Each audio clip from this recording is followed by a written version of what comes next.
Free in 30, where every week we take 30 minutes and get practical advice from industry experts about personal finance and living debt-free. Here's your host, Doug Hoyes. On this show, I interview a lot of experts about debt, but I don't often have the chance to talk to someone who has actually dealt directly with debt problems. What's it like to have more debt than you can handle? How can you deal with the emotional stress of having money problems? How can you decide what to do? Those questions and a lot more on today's edition of Debt Free in 30, so let's get started and meet my guest. Who are you? Hi, Doug. So my name is Dana Pharant, and I am in the last stages of my proposal. You are in a consumer proposal with Hoyes Michalos even as we speak. So this is great because, as I said in the intro, we don't often get the chance to talk to someone who is actually experiencing it. I bring on other experts, other trustees, and we theoretically talk about, well, here's what it's like, but you're actually in it. You're actually living in it. So I wanted to have you on to get your perspectives on how the process works, not from a financial point of view, but more from an emotional mindset point of view. So why don't you start somewhere near the beginning, not with birth, but, somewhere near the beginning. What's your background in terms of, career, work, whatever, and more specifically, how did you get into financial difficulty? Yeah, and I talk about this story quite a bit because I find that people are really inspired by the transition of everything I went through. So I had a massage supply outlet, and over the course of what would it been 12 years at that point.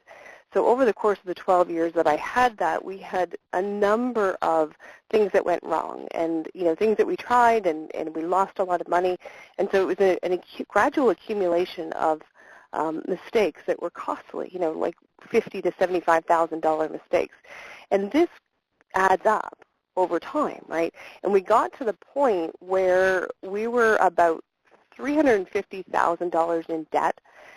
We were bringing in about $1 million in sales, but when you have that much debt to service, and that was about $4,000 a month just in interest. So it was getting to be unmanageable. And January 2012, it was January, February, I reached out to your office and I said, okay, well, it looks like we're going to need your services. And I sat down and I just had a conversation. I said, what's that going to look like? What, because I like to be prepared. I like to find out, what is it going to look like? What do I need to get in place now to make this transition easier?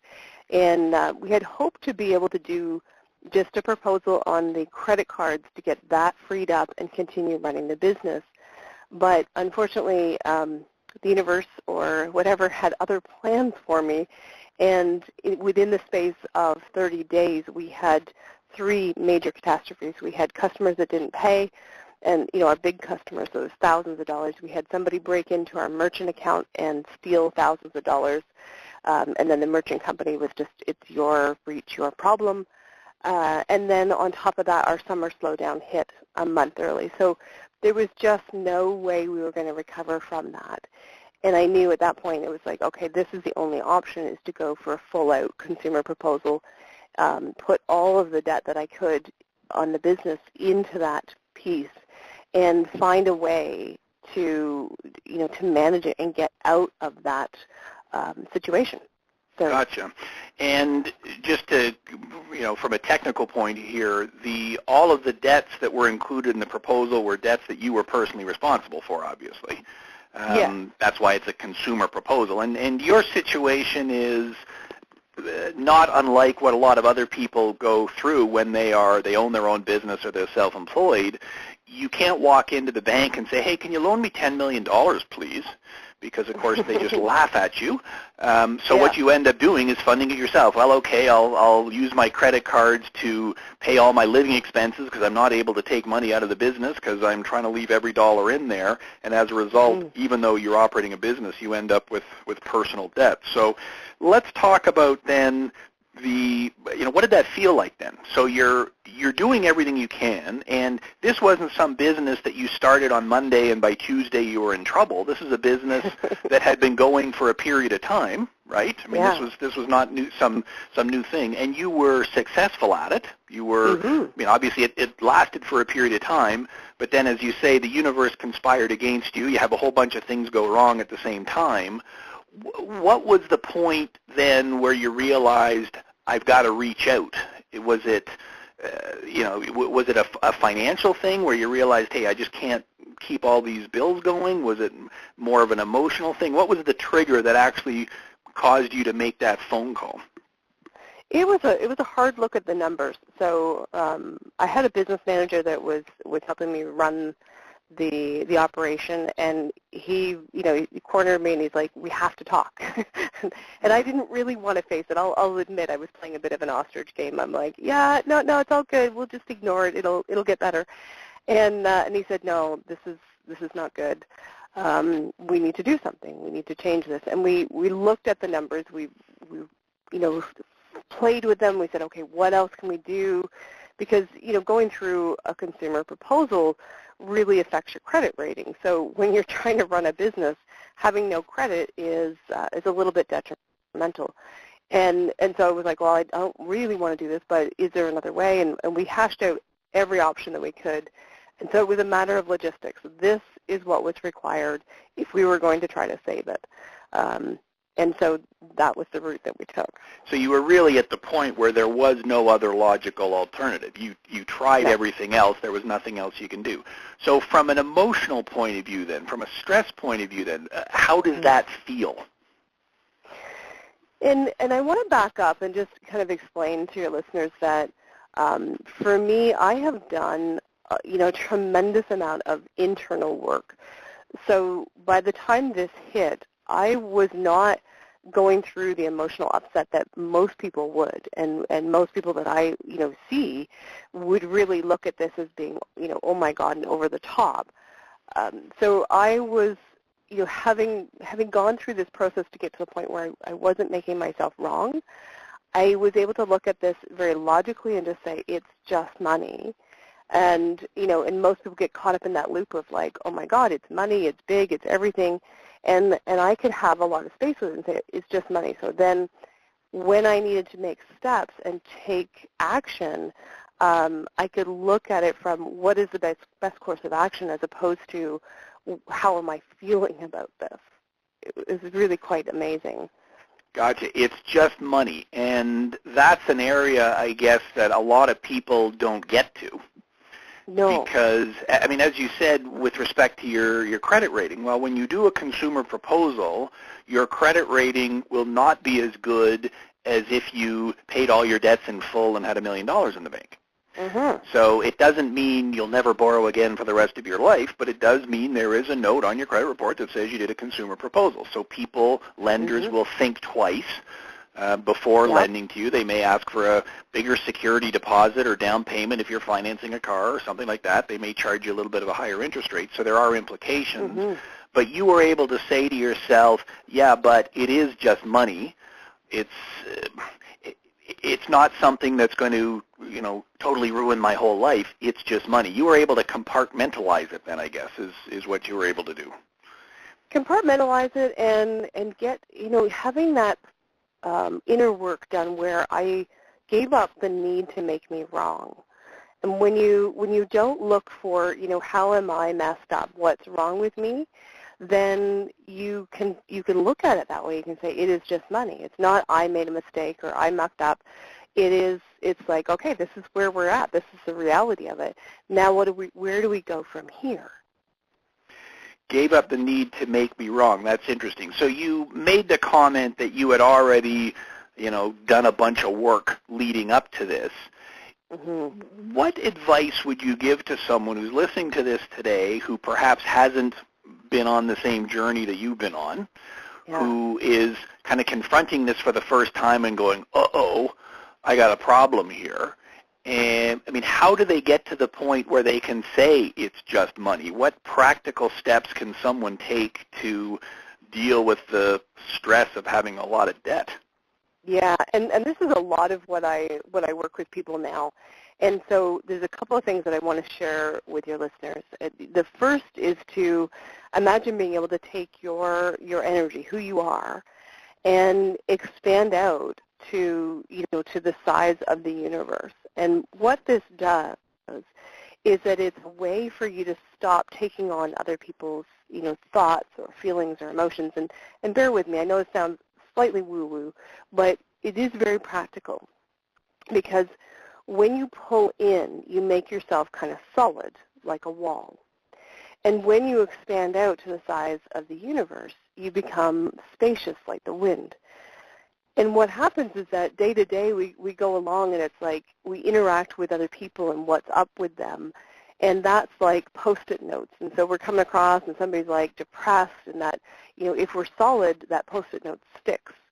And these Post-it notes just get piling up and piling up when you pull in. But if you expand out, all those Post-it notes can just drop off you. And so that's the first thing, is to detangle from what's going on with everybody else. Because, if you think about it, there are how many people who are stressed about money in the world? There's a lot. Pretty much everybody, yes. That would be my answer. Right? Yeah, and so if you've got a trigger and it's up, right, and you're like, okay, I'm feeling stressed about money, what happens is that every time you interact with somebody else who's stressed about money, it magnifies your own stress. So by letting yourself be lots of space and not taking on their stuff, now you can just deal with your tiny little piece of it as opposed to the entire globe. So is that an internal or an external thing? So if I've got a bunch of friends, let's say, who are in the same situation as myself, they got a whole bunch of debt, or they have other problems. They're going through marriage problems, they're going through job problems, physical health problems, whatever. Am I better off saying, hey, you know what, I don't want to talk about that with you because you're just kind of, well, we're not detangling if I do that. I want to detangle from you and let's not drag each other down. Or is it the opposite? Is it, no, don't think about outside, think about inside, think about how you're thinking about it. Change the movie that's playing in your head. Don't worry about other people. Is it an internal or an external thing that you're describing? What I'm describing is more of an internal process, but it doesn't hurt to follow up with that external while you're building this muscle of not taking on other people's stuff. When you're developing that muscle, it doesn't hurt to, just kind of like reduce the noise, minimize the amount of time you spend with the people that you know are really big triggers for you. So, those are two practical things that can go really well together. Gotcha, do both. Yeah, I mean, if I want to stop drinking, Coke because it's got too many calories, well, don't hang out with a lot of people who have Coke for lunch, I guess. It's until you're at the point where you're strong enough to say, yeah, I think I'll order the iced tea or the bottled water or whatever. So detangling, I guess, would be kind of point number one. And yeah, you're right. The way you describe it is kind of woo-woo, but it really isn't. I mean, what you just said there is actually quite practical. That it is. You got an issue, and you how you think about it in your mind. Well, you got to do what works for you, but ultimately the result is the same. So in terms of practical advice, then detangling is one one step, and then perhaps not putting yourself in situations that are going to make it worse. Are there other things that either you did or you would recommend to other people as next steps? Absolutely. So the other piece, because I talked about not making yourself wrong.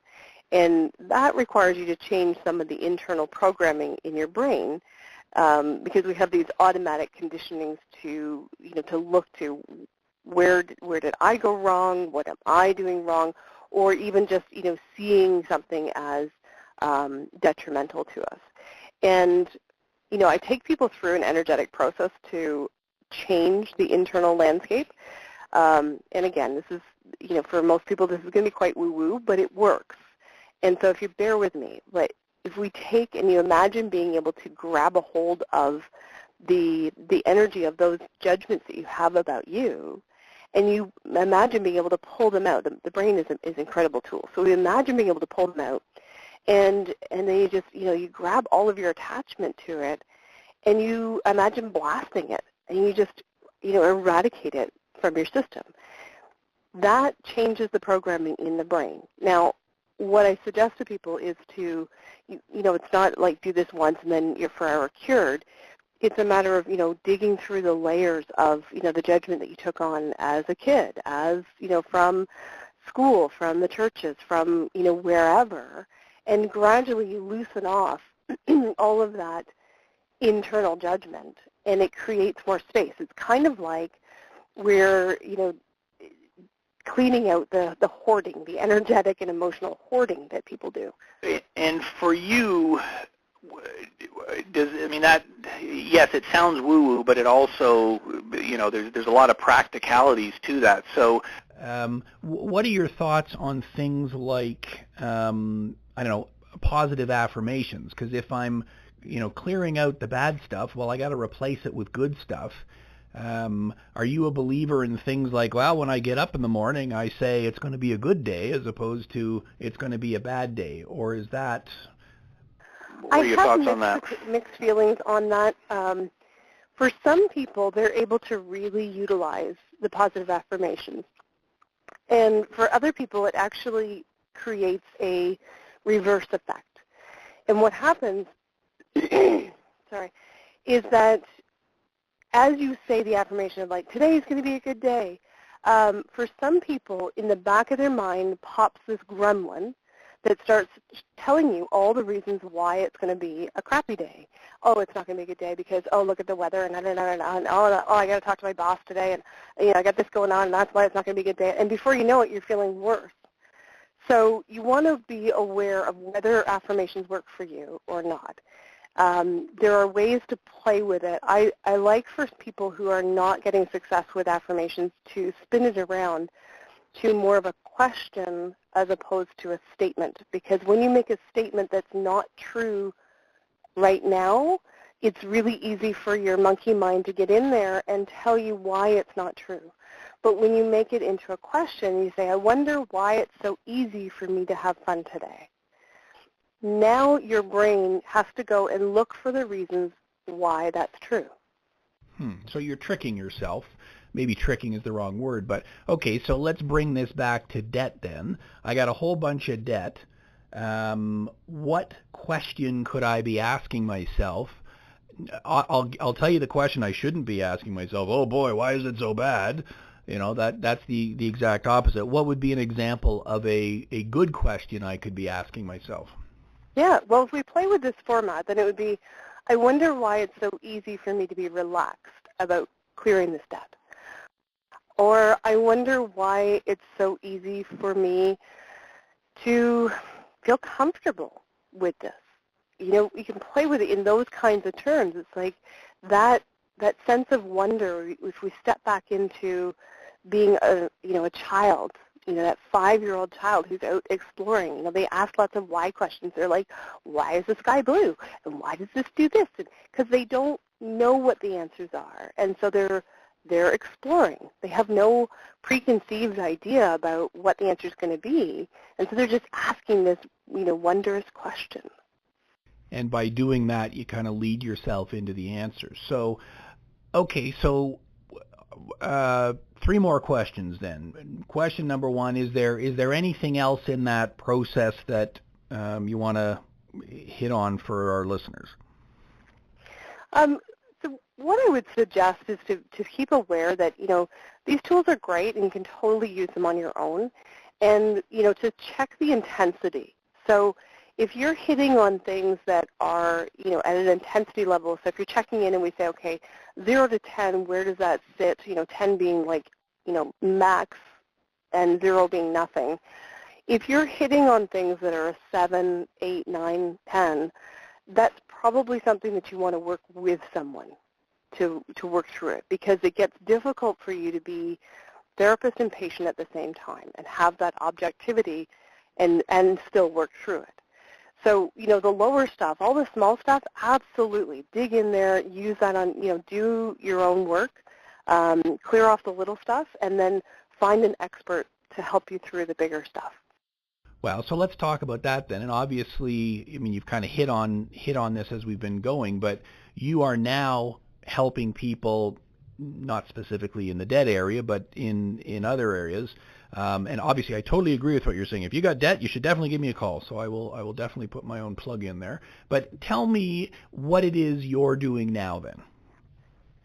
So what I do is I work with people who, and particularly I love working with entrepreneurs, but I work with people who have jobs as well, and taking them through this space of feeling like they're messed up to a space of owning their brilliance, owning their power.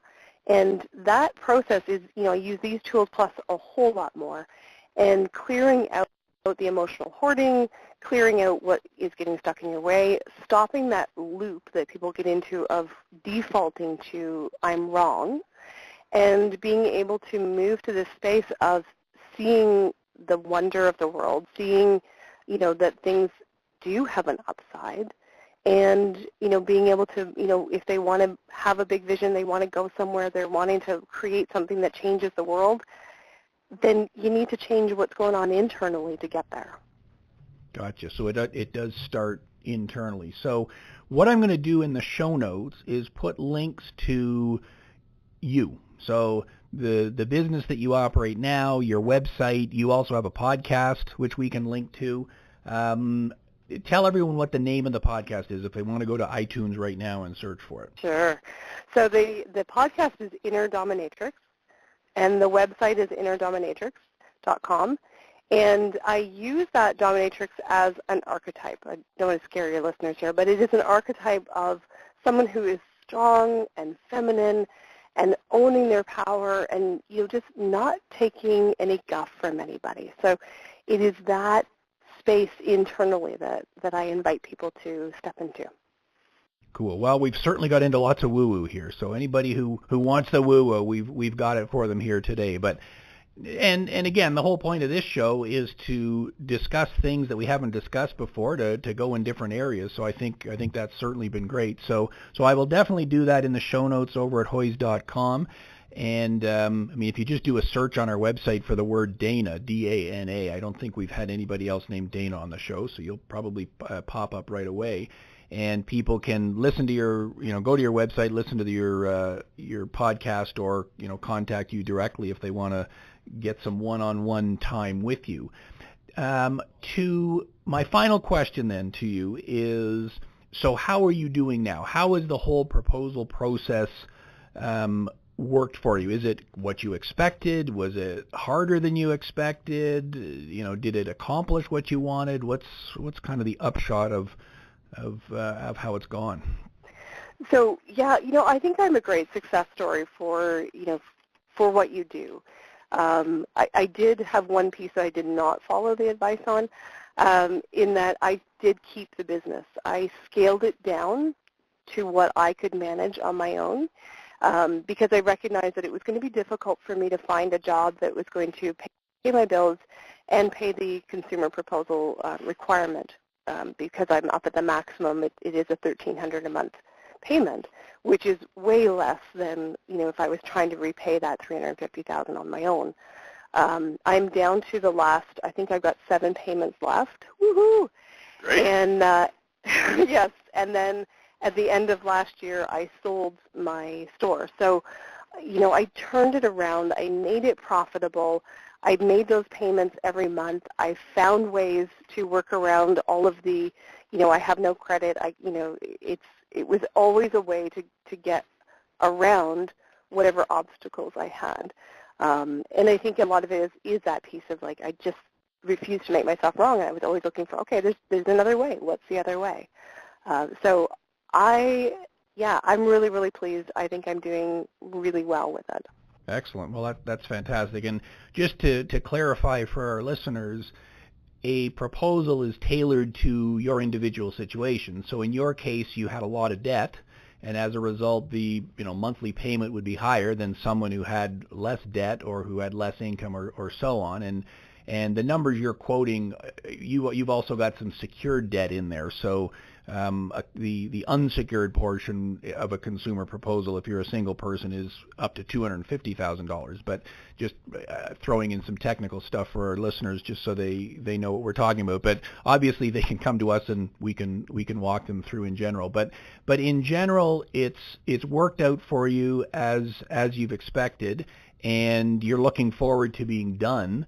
How is your life going to change when it's done then? You said you're 7 payments away from being done, so let's say it's 7 months from now your proposal's completed. What's going to change? What's going to stay the same for you?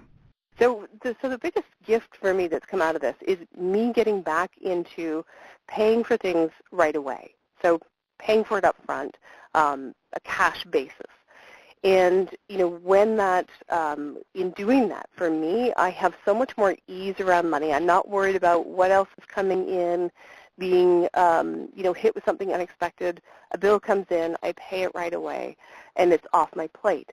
So that really reduces the stress level, and I'm so grateful to be back onto that system.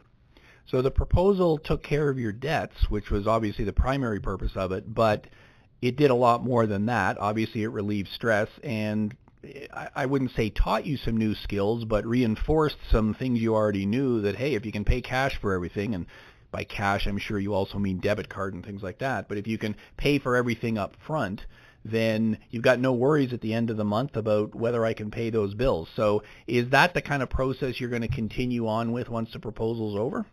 Absolutely.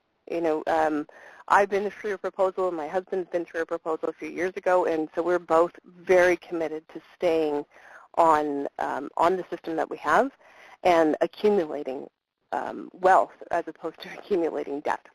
Fantastic, and that's really what we want. We want it to be a fresh start, so I'm glad that's worked out for you.